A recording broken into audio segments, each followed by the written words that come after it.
करेंगे जो कि विगत परीक्षा में आए हुए क्वेश्चन है।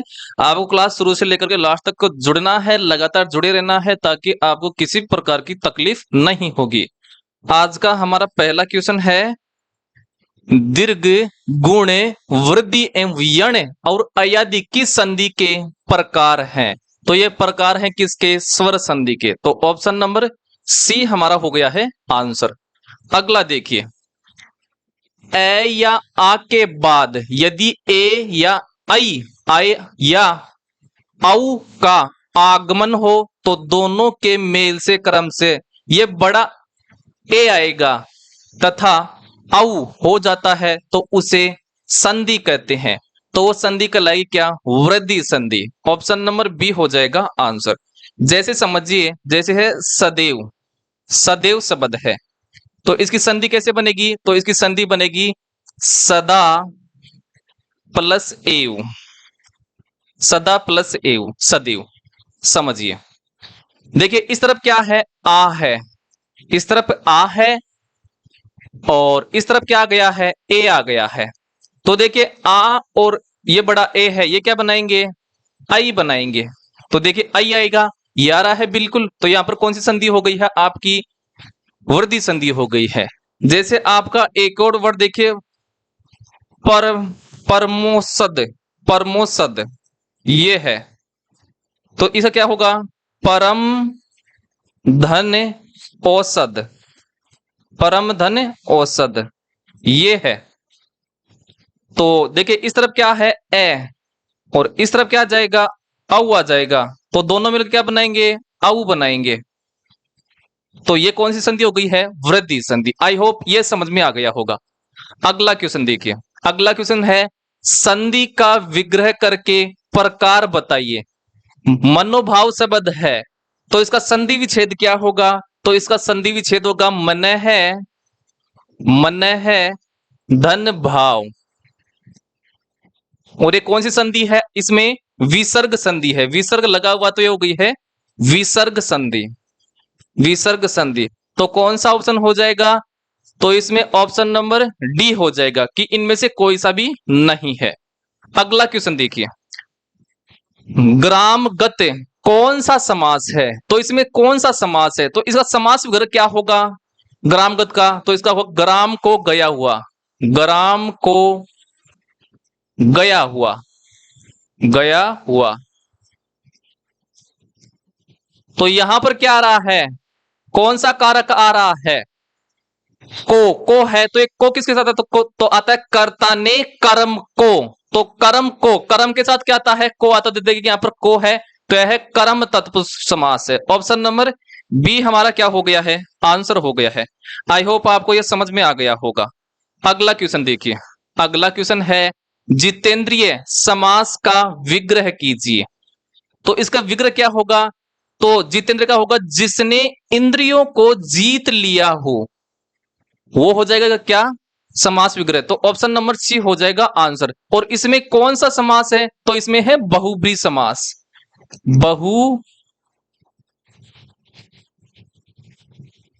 बहुब्रीहि समास।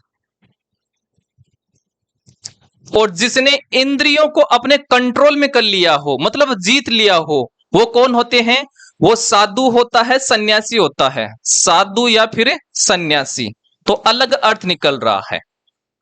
और जिसमें कोई भी पद प्रधान नहीं होता है, अलग ही अर्थ निकलता है, वहां पर क्या होगा? बहुब्रीहि समास। इसलिए यहां पर बहुब्रीहि समास है।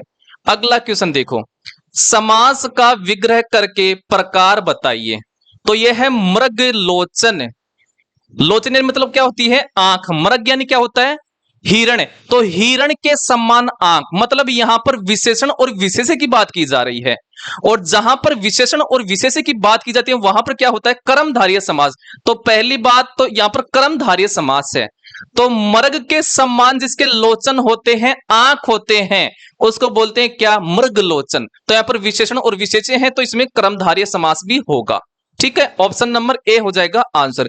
जैसे समझिए ऐसे है काला कपड़ा, काला कपड़ा। तो देखिए यहां पर कपड़ा तो क्या है? विशेष्य है। और इस कपड़ा की विशेषता बताई जा रही है, कैसा है? काला। तो काला क्या हो गया है? विशेषण। तो जहां पर विशेषण और विशेष्य की बात की जाती है वहां पर कौन सा समास होता है? कर्मधारय समास होता है।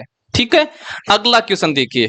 अगला क्वेश्चन है, जिस समास के दोनों पदों में से कोई भी पद प्रधान नहीं होता है बल्कि समस्त पद किसी अन्य पद का विशेषता होता है उसे खालिस्तान समास कहते हैं। तो वो समास होता है बहुब्रीहि समास। बहुब्रीहि समास में कोई सा भी पद प्रधान नहीं होता है, अलग ही अर्थ निकलता है। जैसे देखिए लंबोदर, लंबोधर, तो इसका क्या होगा समास विग्रह? लंबा है जिसका उदर, लंबा है जिसका उदर, जिसका उदर, और किसका उदर लंबा होता है? तो वो होता है कौन? गणेश जी भगवान। कौन होते हैं? गणेश जी भगवान होते हैं। ठीक है, तो देखिए अलग ही अर्थ निकल रहा है। तो इसमें कौन सा समास है? बहुब्रीहि समास। तो ध्यान रखना है, बहुब्रीहि समास में कोई सा पद भी प्रधान नहीं होता है, अलग ही अर्थ निकलता है। अगला क्वेश्चन देखिए। शब्दों का सार्थक समूह है जो किसी न किसी भाव को प्रकट करता है, यह कहलाता है। तो यह कहलाता है क्या? वाक्य कहलाता है। क्या कहलाता है? वाक्य। देखिए वाक्य में क्या पाए जाते हैं? उद्देश्य होते हैं और विधेय होता है। एक उद्देश्य होगा और एक विधेय होगा। तो ये वाक्य के क्या है? भाग है, उद्देश्य और विधेय। ठीक है, तो वाक्य क्या करता हो? सार्थक समूह होता है जो भाव को प्रकट करता है। नेक्स्ट क्वेश्चन देखिए। अगला क्वेश्चन है, उद्देश्य में प्राय खालिस्तान होता है। तो उद्देश्य जो वाक्य का कर्ता होता है, सब्जेक्ट होता है, उसको क्या बोलते हैं? उद्देश्य बोला जाता है। तो ऑप्शन नंबर ए हमारा क्या हो जाएगा? आंसर हो जाएगा। नेक्स्ट क्वेश्चन देखिए। अगला क्वेश्चन है, जो उपवाक्य प्रधान उपवाक्य के बिना अर्थ स्पष्ट नहीं कर सकता वह उपवाक्य कहलाता है। तो उपवाक्य कहलाता है आश्रित उपवाक्य। ये किसे में पाए जाते हैं? आश्रित उपवाक्य। तो ये पाए जाते हैं आपका जो मिश्र वाक्य होते हैं ना, उसमें पाए जाते हैं। जैसे डॉक्टर के आने से पहले ही मरीज मर गया या खत्म हो गया, तो इसमें क्या है? आश्रित उपवाक्य है ये, और मिश्र वाक्य का सेंटेंस है। ठीक है, समझ में आ गया होगा। अगला क्वेश्चन देखिए। अगला क्वेश्चन है, सहृदय किसे कहते हैं? तो सहृदय का मतलब होता है काव्य का आनंद लेने वाला पाठक। वो क्या कहलाता है? सहृदय कहलाता है। ऑप्शन नंबर ए हमारा क्या हो गया है? आंसर हो गया है। नेक्स्ट क्वेश्चन देखिए। निम्नलिखित सरल वाक्य को मिश्र वाक्य में बदलिए। वाक्य है, वह फल खरीदने बाजार गया। हमें इसका क्या बनाना है? मिश्र वाक्य, मिक्स वाक्य बनाना है। और मिश्र वाक्य में क्या होते हैं? दो उपवाक्य होते हैं। पहला है, उसे फल खरीदना था इसलिए बाजार गया। नहीं, ये तो नहीं होगा।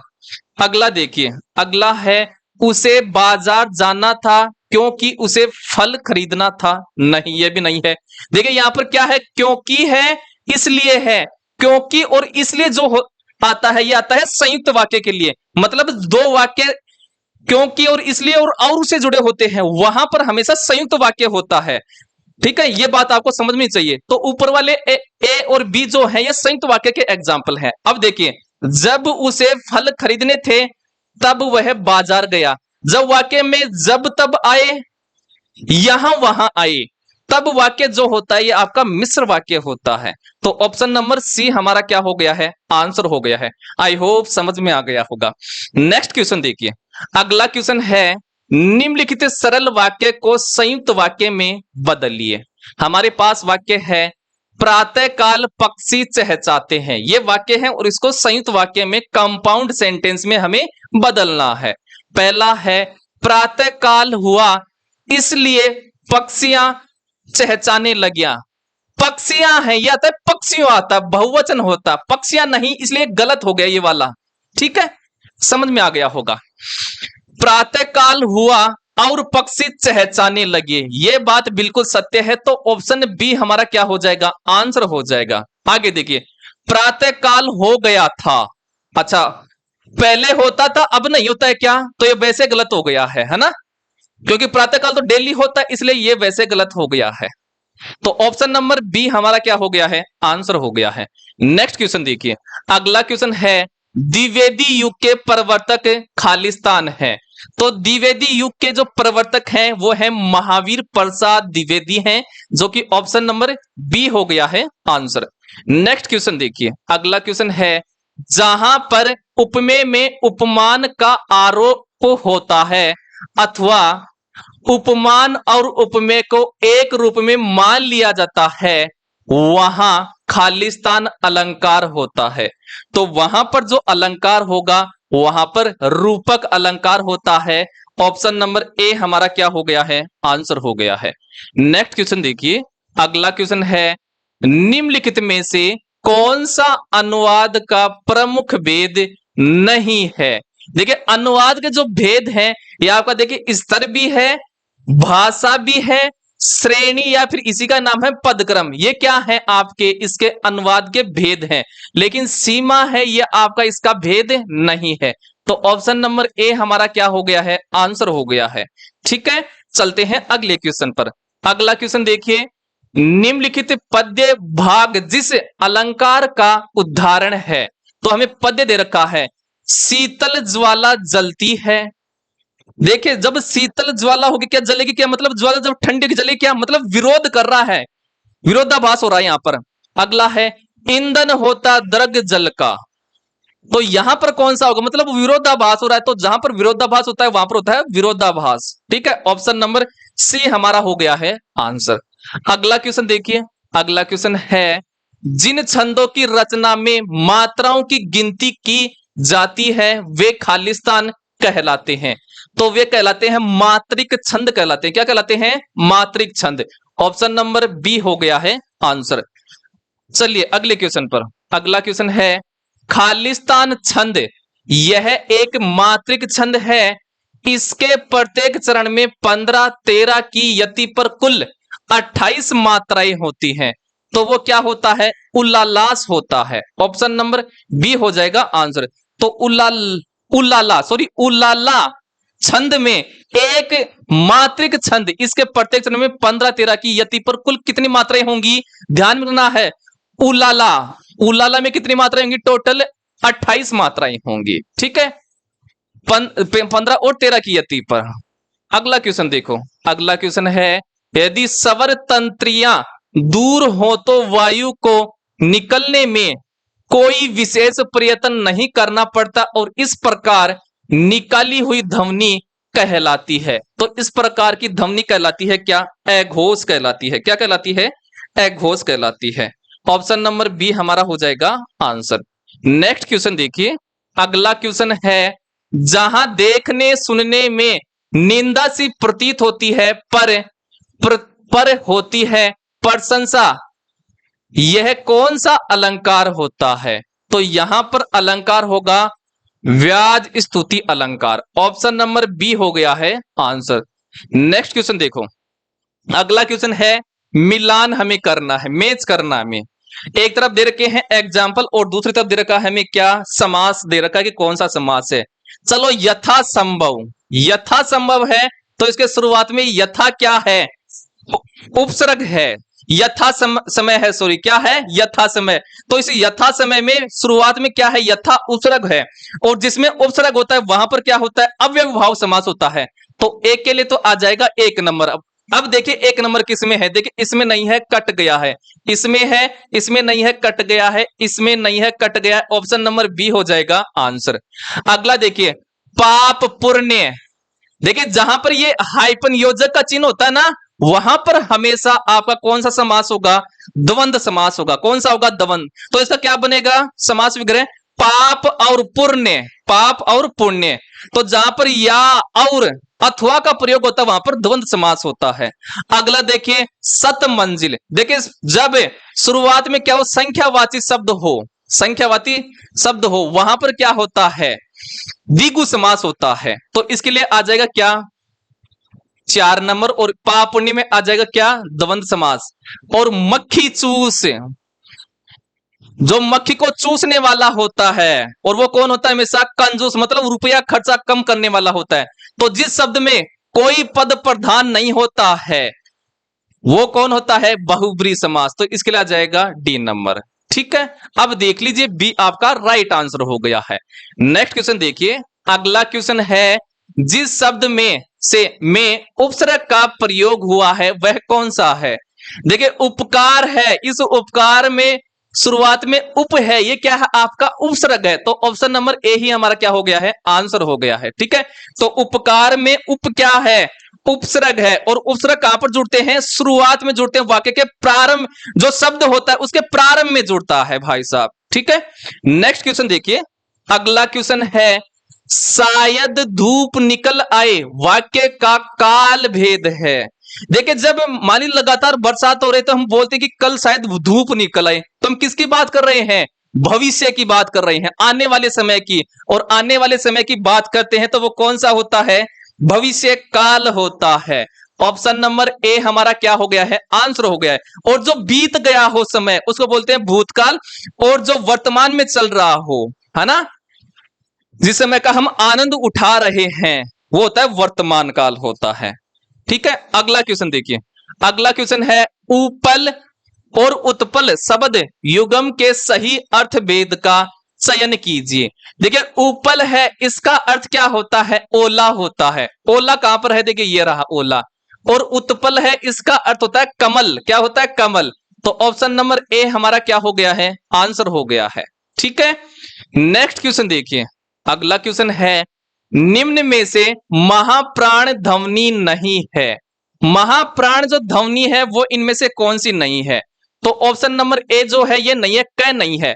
अब देखिए, जो महाप्राण ध्वनि है ये क्या होती है, तो प्रत्येक वर्ग का, प्रत्येक जो वर्ग है, प्रत्येक वर्ग का दूसरा व चौथा, चौथा जो है वर्ण, वो क्या कहलाता है आपका, महाप्राण कहलाते हैं।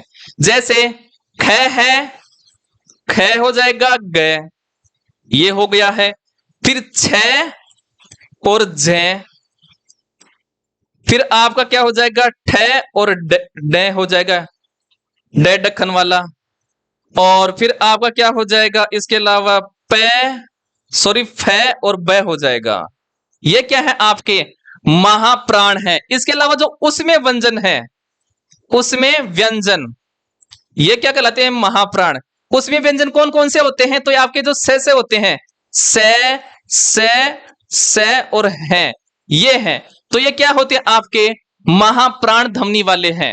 तो देखिए, इसमें आपका क नहीं है, तो ऑप्शन नंबर हमारा क्या हो गया है, ए आंसर हो गया है। अगला क्वेश्चन देखिए, अगला क्वेश्चन है, समुच्चय बोधक अवयव का लोप होने पर प्रयुक्त होता है, तो वो कौन प्रयुक्त होता है, तो वो होता है आपका अल्प विराम। ऑप्शन नंबर सी हो जाएगा आंसर। मतलब थोड़ा रुकने के लिए, ठहरने के लिए, थोड़ा ठहरने के लिए वहां पर अल्प विराम का प्रयोग किया जाता है। जैसे मैं वाक्य बोल लू, राम कोमा, ये है आपका क्या, अल्प विराम है। राम श्याम और मोहन, राम श्याम और मोहन स्कूल जा रहे हैं, स्कूल जा रहे हैं।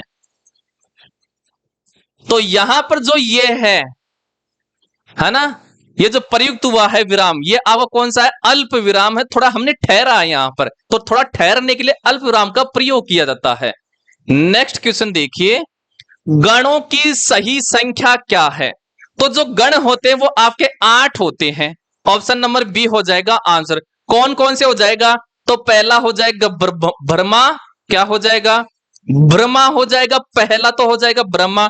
दूसरा आपका प्रजापति है, कौन सा है, प्रजापति है। तीसरा हो जाएगा देव, और अगला हो जाएगा गंधर्व, गंधर्व हो गया है।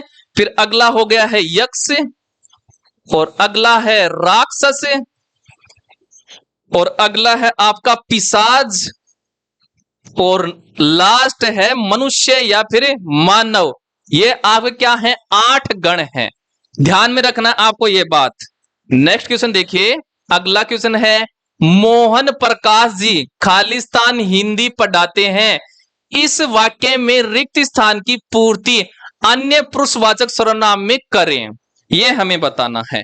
पहला है देखिए, मुझे है, मुझे है ये कौन सा है, सर्वनाम, तो मुझे है ये आपका उत्तम पुरुषवाचक सर्वनाम है, तो ये तो नहीं आएगा, हमें पूछ रहा है अन्य पुरुषवाचक बताना है। तुम्हें है, तुम्हें आपका मध्यम पुरुषवाचक सर्वनाम है, तो ये भी नहीं आएगा। देखिए, उन्हें है, उन्हें आपका जो है उन्हें है, ये आपका क्या है, ये आपका भी है उत्तम पुरुष है। क्या है? उत्तम पुरुष है।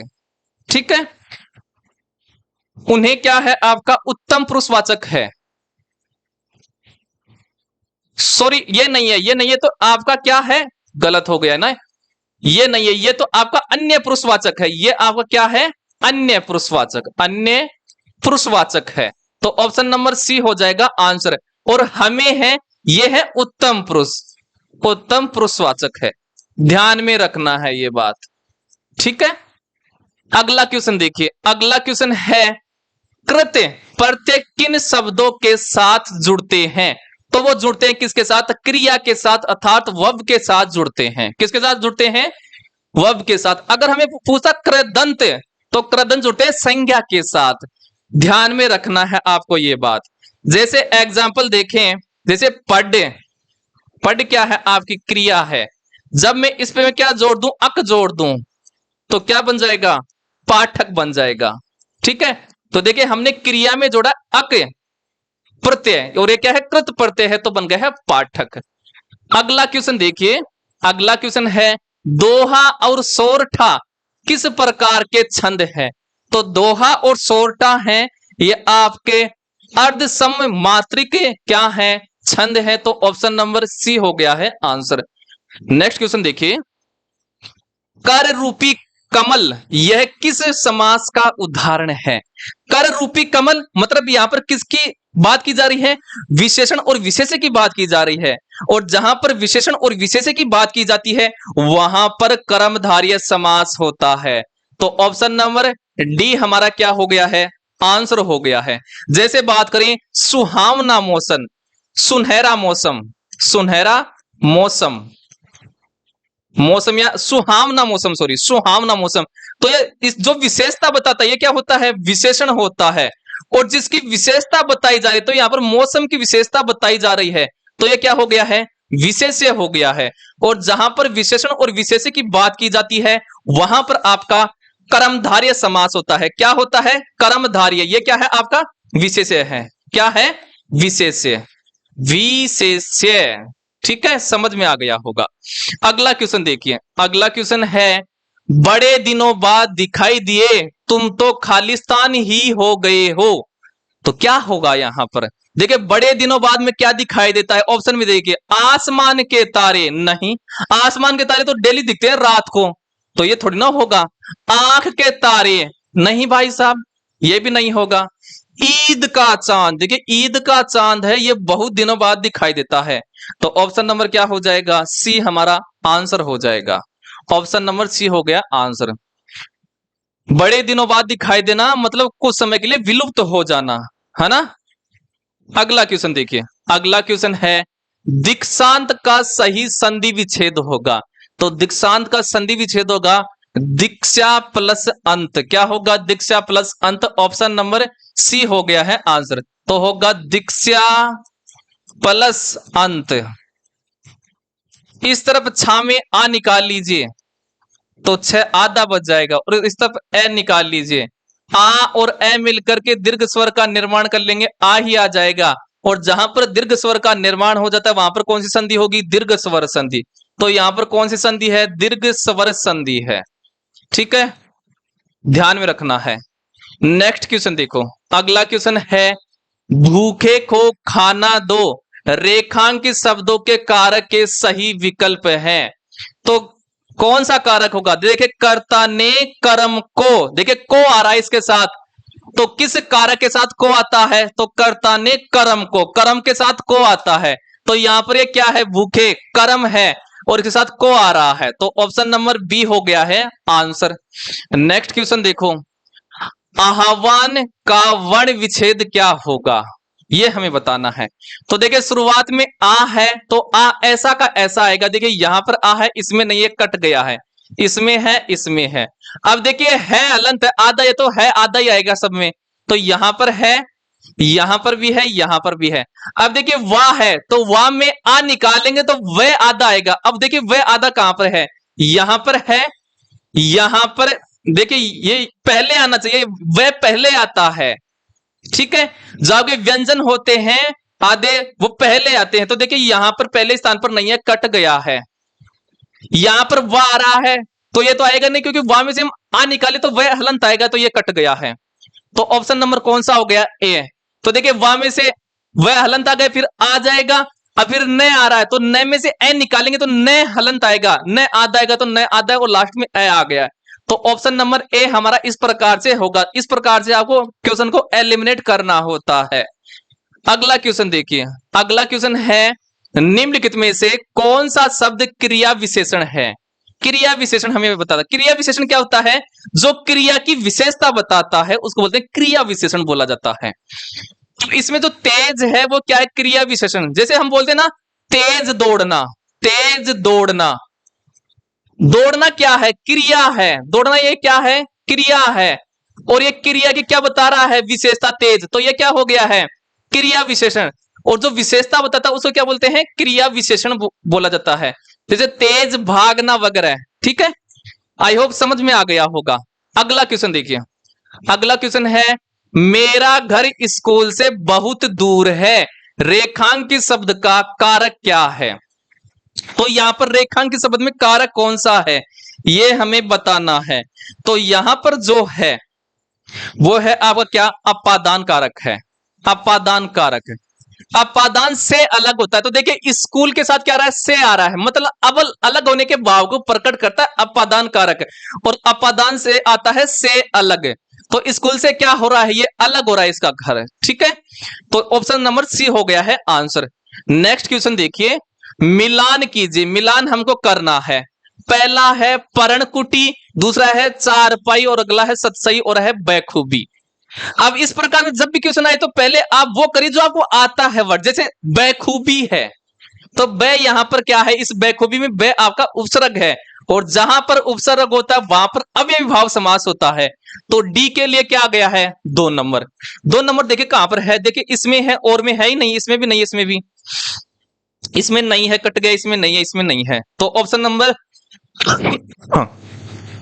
ए हमारा क्या हो जाएगा आंसर? सत सही। सत सही। देखिए जिस शब्द का प्रारंभिक जो शब्द है वो संख्यावाची होता है वहां पर क्या होता है? आपका द्विगु समास होता है। तो द्विगु समास हो जाएगा सी में। 1 नंबर। चार पाई, चार पायों का समूह क्या कहलाता है? खाट कहलाता है। चार पाई कहलाता है, मतलब अलग ही अर्थ निकलता है, वहां पर होता है बहुब्री समास। तो ये बहुब्री समास का एग्जाम्पल है, मतलब इसमें कोई भी पद क्या नहीं होता है? प्रधान नहीं होता है। चलो अगला है पर्णकुटी। पर्णकुटी, कुटी यानी क्या होता है? कुटिया। पतियों की बनी झोंपड़ी क्या कहलाती है? कुटिया। तो यहां पर विशेषण और विशेष्य की बात की जा रही है, और जहां पर दोनों पद प्रधान होते मतलब विशेषण और विशेष्य की बात की जाती है वहां पर आपका कर्मधारय समास होता है। तो इसके लिए आ जाएगा 3 नंबर। तो इस प्रकार से हमारा ऑप्शन नंबर ए हो गया है आंसर। आई होप आपको यह समझ में आ गया होगा। अगला क्वेश्चन देखिए, परस्पर संबंध रखने वाले 2 या 2 से अधिक पदों के मेल को खालिस्तान कहते हैं। तो वो आपका कहते हैं क्या? समास कहते हैं। समास में क्या होते हैं? जो पद होते हैं 2 या 2 से अधिक पद होते हैं, कम से कम 2 तो होंगे, 2 से अधिक भी हो, ज्यादा हो सकते हैं 2 से अधिक कुछ भी। ठीक है, और उनका संबंधी क्या कहलाता है? समास कहलाता है। तो ये होते हैं आज की क्लास के हमारे 40 क्वेश्चन होते हैं।